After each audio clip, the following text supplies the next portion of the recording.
Nearly 10 months now, at least 10 million learners in grade 1 to 3, class 5 to 7 and form 1 to 3 years still at home since March, when President Kenyatta closed down all learning institutions.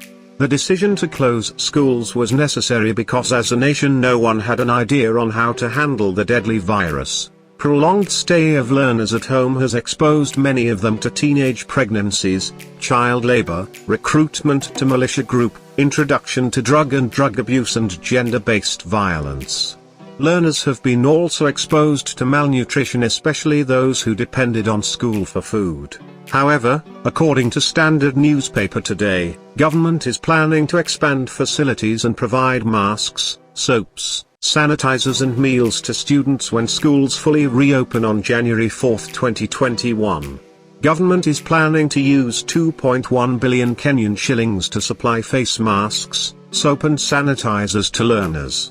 To ensure social distance in schools, government is planning to construct 6,352 classrooms and repair existing ones to expand space in next 2 years at a cost of 28.8 billion Kenyan shillings.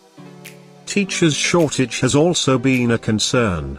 As teachers aged 58 years and above and those with underlying health condition are set to work at home, government is planning use 10 billion Kenyan shillings to hire additional teachers in primary and secondary school.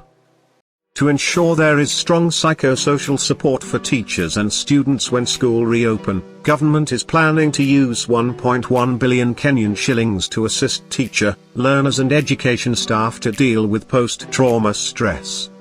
This is enormous good news to grade and learners, as government is fully planning to see them back to school.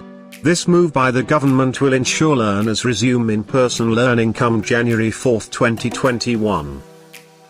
What is your view on this? Comment, share and I will be back with more updates.